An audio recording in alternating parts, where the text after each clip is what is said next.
Welcome back, everybody, to another video here with Chris. I'm going to be doing walkthrough of all of the green Kidku. I'm going to call this Adventure Coup, just because we already have a Kidku, so it doesn't make sense to really call it Green Kidku. I'm just trying to think of a different name for it.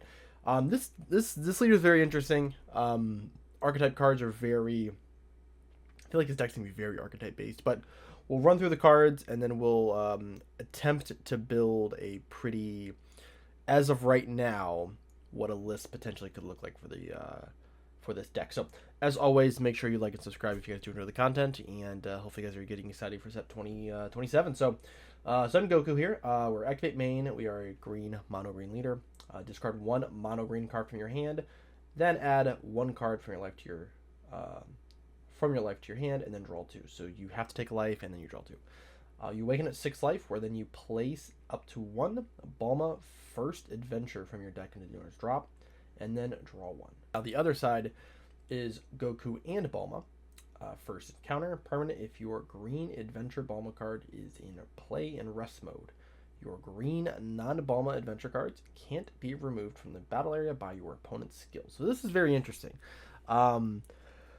Obviously, there are going to be some ways of getting around this, primarily in red. But if you have a Bulma adventure card in rest mode, your non-Bulma adventure cards cannot be removed. So that's basically everything else on your board that has the adventure tag that's not Bulma. So again, you're kind of really focused on the archetype for this, effects. You really want to try to keep your own archetype alive. But this is really cool. I think this is a really cool effect. Auto, when you attack, you discard one mono green card from your hand, and then you draw two. So you are cycling through your deck pretty well. Activate main. If you don't have any non-adventure cards in your battle area, play up to one Bulma first adventure from your drop area in rest mode. So this actually allows you to play out the card that you put into the drop area from your other side effects. So that's pretty cool. So we'll start with the non-Bulma card. Here we have Puar.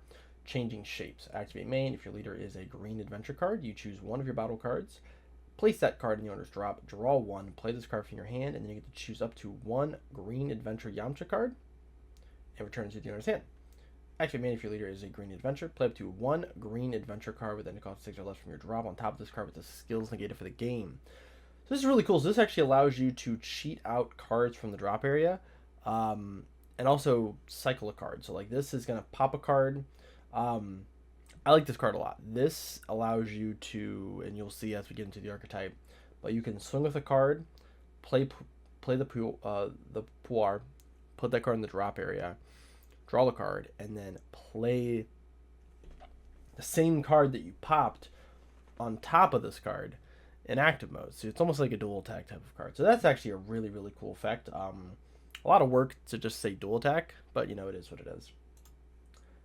And we have a Son Goku energy built up. So one of the 6 drops, dual attack, deflect. Your leader is a green adventure, and your opponent has 3 more energy. You draw a card and play the card from your hand. Then activate main. If your Master Roshi card is in play, choose up to one of your opponent's battle cards, KO it. During this turn, the next time you activate the activate battle skill on a Kamehameha energy release in your hand reduces the skill cost by 1 green, which we'll talk about once we get to that card. Next, they did show off a SR for green, which is very good. This is Super Saiyan Son Goku Sadness and Rage, double strike blocker 20k. When your battle card is removed from the battle area, switch this card in a battle area to active mode. So this is kind of weird. So like in the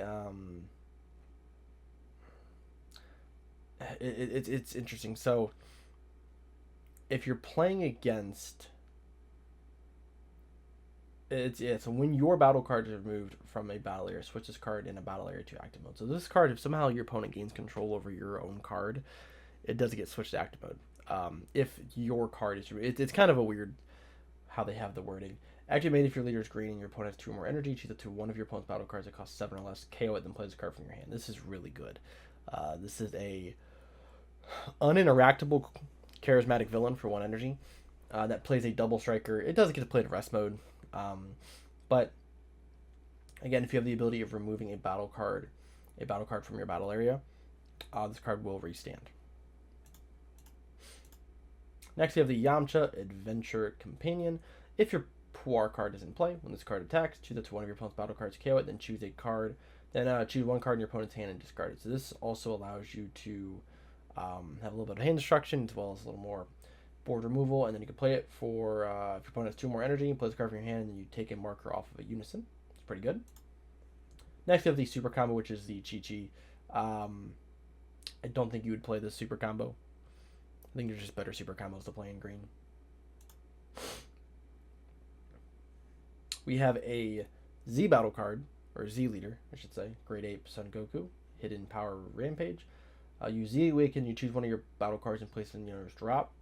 And then you play this card on top of your leader. Activate main, choose it to one of your opponent's battle cards, KO it, then play up to 1 Puar, changing shapes from your drop, then remove the card from the game. So this also allows you to go into the Puar. So if you don't have one from your hand, you can actually tap one, pop something, play Puar, and then use the Puar then to play something else out, which is really, really cool. Here we have the Kamehameha Energy Release. Counterattack, limit 1, discard 1 adventure card from your hand, negate the attack, and draw 2 cards. So this also allows you to cycle through your deck a little bit. This is going to be really good pairing it with Dormant as your second negate. You can use Dormant for free. Use this card, pitch a card, and then draw 2 cards. And then the Activate Battle, choose up to one of your Son Goku, Childhood, or Master Roshi cards, both green and with Adventure. That card gets 15k power, crit, and double strike for the battle. So if you remember with the 6-drop Goku, you can reduce this cost by 1 green. So essentially you can play this card for free. So 15k double strike crit on top of a 20k swing, probably. That's really, really good. Then we get to the Bulma that you can play for free, the first adventure. Deflect, unique when this card is played, play up to 1 Oolong, changing shape from your deck or your drop in rest mode. Then shuffle your deck. We have a Goku here, Protecting Friends. 4-drop Deflect Blocker. If your leader is green adventure, you have 2 or more energy. Draw 1 and play this card from your hand. Then Activate Battle. If this card is in battle with a battle card, switch this card to active mode and it gains 10k for the battle. So this is really good for using it almost like a double block, or if you're using it to pressure your opponent's board, you can use this to remove some other cards by swinging 15k, getting some cards out of their hand, and then restanding it so that we can block the next turn. And then, again, if you use it to block a battle card attack, you can restand it to then gain 10k, which is really, really cool. We have an extra card here, Start of a Journey. Activate main, choose one of your green adventure cards. Son Goku battle cards. Play up to 1 green adventure Bulma card from your drop area in rest mode, and then the chosen card gains blocker till the end of your opponent's turn. So the chosen card would be the Goku. And then also you can tap 1 to search top 7 and add 2 green adventure cards to your hand, then shuffle your deck. Then we have another SR. This is going to be the SR for the archetype, which is Bulma Adventure Companion. Counterplay, put this card in rest mode, and then permanent, if this card is in rest mode, it gains barrier. So this card will always have barrier, which is really cool. Auto, if this card is in rest mode, when your opponent uses one of their skills to add a card from their deck to their hand, your opponent discards 1 card from their hand. So this is just some weird hand destruction that's built into it, which I like. I don't think this card is really broken. It's a 1k, but you as the adventure coup player, you're gonna have to learn how to defend this card, because your opponent's gonna have to swing into it, and you're gonna have to defend it at least early, so that way you always have this effect live. So that way, for 1A, it has barrier, but then B, you're able to keep your battle card safe. Next, we have the Oolong changing shape. Very similar effect to the Puar. You can play it for 2, which you probably will never do. You'll play it off of the Bulma, but activate main if your leader's green adventure. Play up to 1 6-drop adventure, 6 or less adventure from your drop. On top of this card with the skills negated for the game, then you can't play non-adventure card battle cards for the turn. So this is, I think, a way of sort of nerfing the deck, unfortunately, before it comes out. This stops you from being able to go into like some successor targets, which I think is what I would probably think would be the correct play line in this deck, but unfortunately you don't get that ability to now because they decided to nerf this before the deck even came out. We have Master Roshi. If your Son Goku childhood card is in play, you may activate Kamehameha Energy Release from your hand without paying its energy cost. This means you also can activate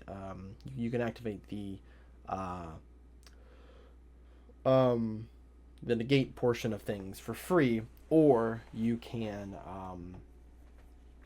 activate the activate battle part for you don't have to activate that effect. You can activate the activate battle effect and only pay 1 energy. You also can play it for 1 and draw a card, and it's a 20k body. Then you do get a Z unison with the archetype here, which is Shinran Dragon that makes dreams come true. It's a 1-drop, 1Z energy, 15k body. This card cannot attack, as most Shinran cards cannot. Auto, when your green adventure card is played, add 3 markers to this card. And then activate main, choose it to one of your opponent's battle cards and gain control over it. And this is a -7, which, man, this is a unison that's probably going to live for a really long time. And I don't know if you would play it necessarily all the time, but it obviously turns on dormant super, super easy. And this unison is going to be very, very sticky, very difficult to remove. Now, they did announce a secret rare for green, and it works with the archetype, which is Son Goku Adventure. 40k body ultimate. Activate main, bond 2, so which means you already have to, I believe you already have to have bond 2 in play, because this is before the cost. So this is before the effect, so this is the cost, that you have to have 2 green cards in your battle area. But tap 1 green if your leader is green and you have 3 or more energy. Play this card from your hand. This card gains barrier until the end of your opponent's next turn. And then auto, when your battle card is played, draw 1, then choose it to one of your green battle cards and switch it to active mode. So you can turn any of your cards to active mode and also draw a card. This is a really, it's not a broken offensive secret rare, but this card, I feel like, can be really good and really utilized. For one, you can obviously use the extra card with this to give it double strike and crit. You can restand it, but also just the drawing aspect of this, I think, is really good. I think this is a really good secret rare to use. There's not a lot of negative to it, honestly. I don't it doesn't have it's essentially, it's not a secret you're gonna play to try to kill somebody, but this is a good kind of utility one you could just kind of play throughout the game, just to kind of push the deck along, not necessarily to end game. So some people might play it, some people might think it's stupid. I think it's a pretty good card. But now we'll go into the deck building and see if we can come up with anything. Okay, so what we want to do, trying to find the leader here first, wherever that deck decides to be.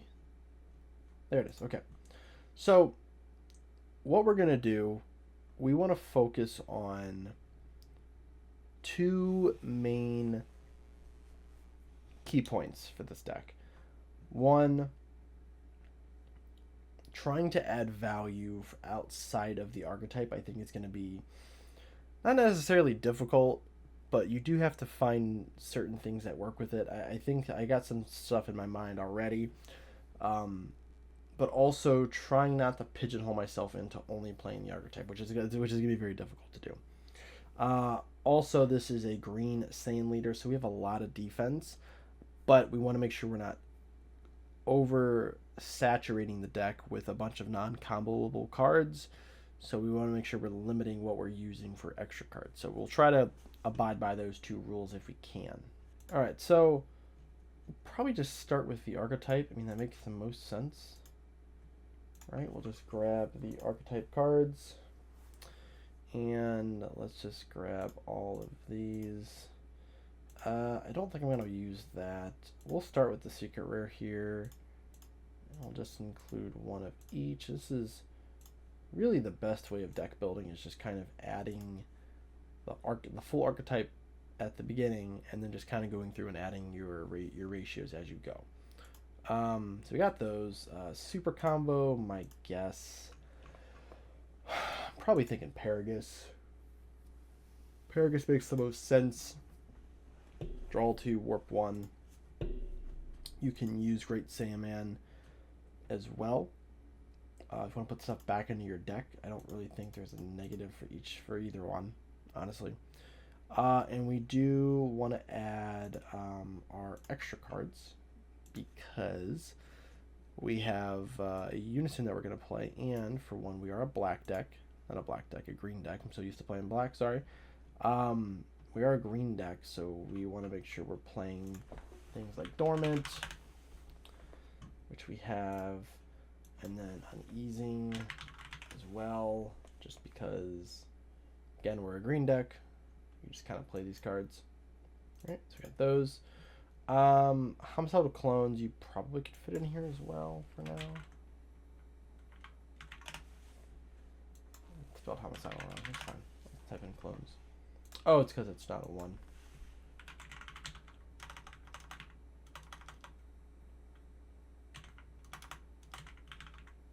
Spelling it wrong. It's fine. Brain's not working sometimes. Alright, so yeah, we have homicidal clones. Probably add, I don't think we need charismatic, but it's not a bad idea to have charismatic. If we need to cut it, we can add charismatic. Okay. Alright, so we have basically the archetype. So trying to think of, I don't think they're, I mean, really, like, you're kind of pigeonholed into playing a lot of these cards. So, like, I think this is a 4 of. I think this effect is just too unique not to play as a 4 of. And because this one you can't get back. You can get back the 2-drop, which I think we'll play 3 of. And then probably the same thing with Oolong. I think because we can just get Oolong from any area, probably just play 3, and then we'll probably put in 4 Poires for now. That's how good that effect is. And then we have our, move all the stuff around a little bit. Okay, so then we have our 6 drops. Now this card can play, this and Oolong can play 6 or less. So they don't have to be 6 cost cards, but I mean, you probably should. And they also didn't add a skill list to this archetype, which I think would have been really good to have, so you could play out 30Ks for free, but, you know, they didn't want to do that, if I guess. Okay. Move this guy down here. All right. So now let's look for some more value. So obviously, a card that comes to mind should come to everybody's mind if you're playing green. Solidarity, right? Good old Solidarity. Where is the... Gosh, sold my last one of these. It's pretty nice. So Solidarity, obviously, right? Super strong card. You can't use it if you played Oolong, but it is one of your big removal cards, right? Removing through barrier. And then when it swings your opponent, you discard a card from your opponent's hand as well. So I think this is pretty good. You can, if you would like, which I think is completely okay if you go this route, you can sub this card in. You can sub this card out for Fated Rivals, right? Because Fated, it's not an adventure card, unfortunately, but Fated Rivals on play hits something ignoring barrier, and then this card always has barrier. So that is something you can technically do if you would like. I think having Solidarity is just, I mean, it's a 35k, it's popping a card, it's getting rid of a card from their hand. You know, you kind of just choose whichever one you want, but I think you probably do play Fated Rivals. You might side Fated Rivals, but we're going to stick with Solidarity for now, just for deck space reasons, because if we play Fated Rivals, we probably should play Piccolo Jr. as well, and now we're trying to fit even more non-archetype cards into the deck, so we got to be a little bit careful. Okay. Next, I'm gonna do, so I thought about this while I was looking at the cards earlier in the week. I think this is a really interesting tech for this deck. So Zarbon Cosmic Elite, for people who don't know, this card used to be really, really expensive. It's got like 3 reprints. It's probably actually under like Heroic Prospect for some of the most reprints for a TP that we've had. This card used to be really expensive. So activate main, you choose 1 green card in your hand and discard it. You can play it from your drop. Then if your opponent has 5 or more cards in their hand, when this card is removed by a by skill or a KO, or by KO, your opponent just chooses 1 card in their hand and discards it. So for one, it's a blocker, which I think is important. Two, you can play it from the drop, which is nice because that means you can, your leader effect on this side, both sides, puts a green mono green card in the drop, so you can always have access to it. You can use this to put things like Bulma in the drop or one of your 6 drops and kind of facilitate cards into the drop. You also can get rid of, because we're probably going to run at least a decent amount of these extra cards. This is going to put the extra cards in the drop as well, so you can kind of get rid of some of the dead stuff in your hand. But the other reason why I thought this would be very interesting is good old Healing Pod. So this could be a cool, interesting Healing Pod deck, right? So anytime you play a battle card from the drop area, you draw a card. So that means when you play Bulma once, when you play Oolong, right? If you play a card off of the Puar or a card off of the Oolong, you get to draw. It's only once per turn, but you do get to draw, right? So this card also allows us to go net neutral, which is nice. So again, these are like really just, I think this is pretty cool effects. And this kind of allows you, although you have to use an energy for it, you are being able to sort of cycle out your hand a little bit. And then you also have the discard effect from Uneasing, the discard effect from Kamehameha Energy Release, and then of course the discard effect from Dormant. So you got a lot. You have a lot of stuff to play with in this deck. So I think that's pretty interesting.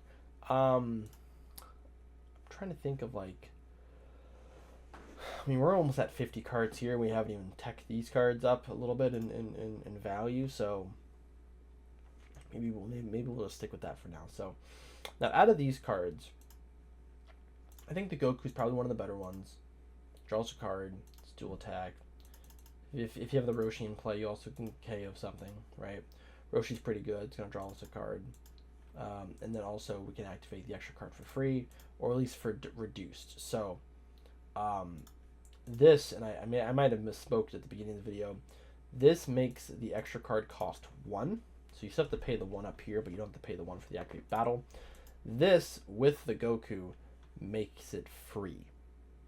Alright, so these two together make this free, which is not too bad. Yamcha, I don't think Yamcha's bad either, but he's probably 3. And then the 4-drop, maybe 2. We could reduce this Arbon and go up to 3 on the Goku, because this card, once it's in the drop, unless you're playing against like Truman Salsa, this is going to be in the drop forever. Or if you're playing against Black in general, it's going to get warped. And then this card is at least searchable, and we can play him back. So, and then of course this guy, which I think we probably play 4 of. I think you probably just play 4 of, just so you have more double striker, options. But now we're at 57 cards, so what do you want to do? Maybe remove a Solidarity. Yeah, I'm probably going to remove Solidarity. I think that fits. Now, you can obviously change this, obviously to like Xenocell if you have like the ability of playing both of these guys in a turn. So you can go I mean, I'm not mad at that either. You can go right in the Xenocell, and I feel like that's still gonna be a really good way of ending games. This pops up here. Xenocell. There it is. Yeah. So obviously you can play this guy as well. So I don't think either one is a bad idea. You also can go like Purunga. You can go Cell Max. You can go the 8-drop Goku thing. The Angel, wherever it is. Yeah, you can do this as well. So you got some options. I think the Goku's at least worth trying, since it kind of fits on archetype with everything. Oh, and actually we need to add more of these. So we're at 57. And maybe we do take out Charismatic. No, I think it's just nice to have. Let's cut Puar down to 3. And let's cut the Oolong down to 2. Just because we can grab Oolong from literally anywhere. All right, so then we go into the Z deck, which shouldn't be like a lot that we're really gonna kind of do. I don't think there's a ton here. Like this is obviously like a 2 of at least, right? Possibly 3. I think Broly Tyrant's good. Ultra Kamehameha, obviously you want to always have a Z extra card available. The Z Unison we'll put 2 in.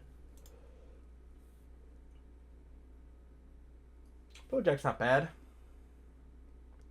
You can remove one of your own cards, and that will trigger the Goku, the Gohan to restance. That's not too bad.